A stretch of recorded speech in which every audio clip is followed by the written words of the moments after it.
Question, Deputy O'Dea. Thanks, Cathaoirleach.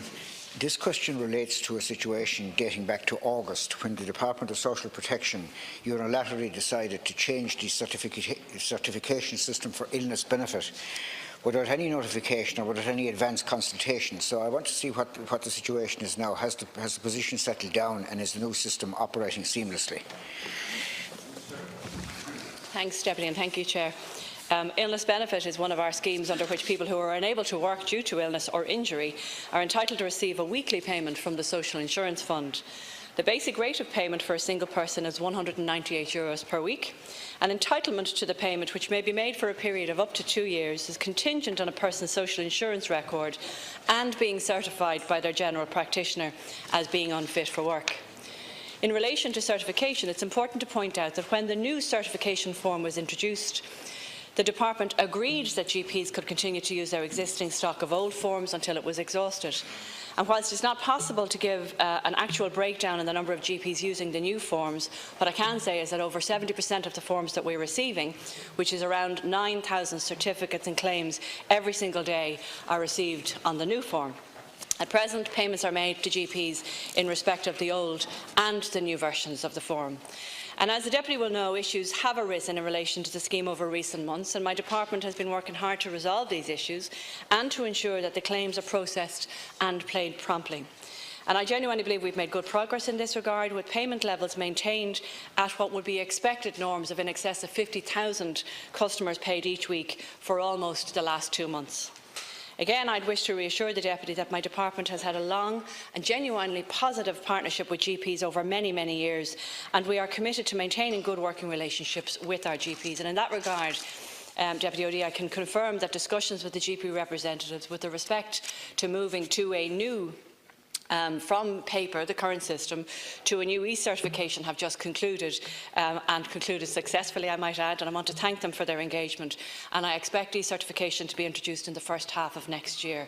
And as I think they acknowledge and accept, and hopefully that the people who are will be in receipt of illness benefit, what that will do is it will significantly improve the scheme going forward and make it much more efficient.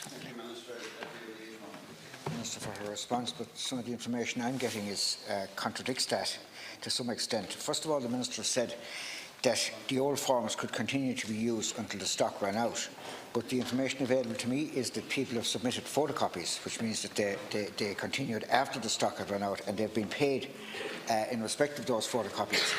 I've also been informed that some people who use the new forms haven't actually been paid at all, and I've also been informed, remarkably, that some people have been paid for services that they didn't perform at all. And in fact, I have evidence of one cohort of GPs who got a letter of thanks from the department for operating the new system. They haven't been involved at all. So, you know, there does seem to be some confusion there. So, can the Minister just reiterate again that figure she mentioned, that percentage figure she mentioned? Is she sure about that figure, that 70% are now using the new forms? Minister, 1 minute. Thank you, I'm absolutely sure the 70%, in excess of 9,000 certificates are coming in every day on the new forms.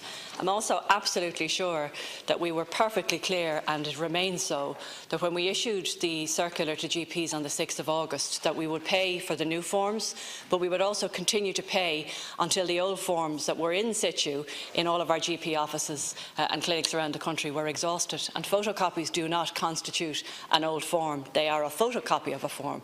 And with respect, Deputy, the actually only reason where we have an issue paying on people who continue to use photocopies of old forms is that the Controller and Auditor General would not allow us to do so. It doesn't have the required process and protocols that we would have had within the old system. Photocopies are not an original form that would be deemed eligible within the department. The new forms are in excess of 9,000 a day. There are some people still using old forms that have stock, and we'll continue to pay them until they do. people get paid on a quarterly basis, so I'm not sure who is suggesting to you that they're getting paid for work that they haven't carried out, but if you certainly have any names, I'd be very, very happy to follow up on that one. But what we do is we pay 4 times a year, we pay quarterly. I think the last payment went out in November. And just to very finally say that all GPs got the same letter. We didn't specifically send a letter out to thank those who moved to the new forms and exclude people who continue to use the existing stock of forms. All GPs were thanked for their cooperation into moving to a new system, which is hopefully going to provide better efficiencies for them, but more efficiencies for the recipients of illness benefit in the future. Supplementary. So can the Minister confirm then that nobody has been paid at all in respect of a photocopied form? And secondly, I want to ask the Minister, is she aware of a survey done by the National GP Forum in the last couple of weeks that indicated that 70% of GPs that they surveyed confirmed that they are still using the old forms or photocopies? And is she also aware of the fact that there are a number of legal cases pending against the Department, 5 at least, I'm told, in respect of this matter? Ministers. Thank you. Yeah, Deputy, I'm absolutely confident in confirming to you that we have not and will not be paying any GP who has sent in certs with photocopies. I'm not aware of a survey that's been conducted by the NGPs, I think is what you suggested. But I'd be very keen and happy to read it. But what I know is the statistics, and the 9,000 certificates that are coming in every day are coming in on new forms, and they're the stock that we're replenishing. We're not replenishing the old forms. I'm also aware of the conclusion of a lengthy deliberations with the IMO over the last number of months, very successfully. I know that they have welcomed the position that we were agreed with last week, and I very much welcome their cooperation. Looking forward to working with them in the future. And with regard to legal cases, I'm not aware, Deputy OD, and if there are some, that's fine. We'll take them in the spirit of which they're made.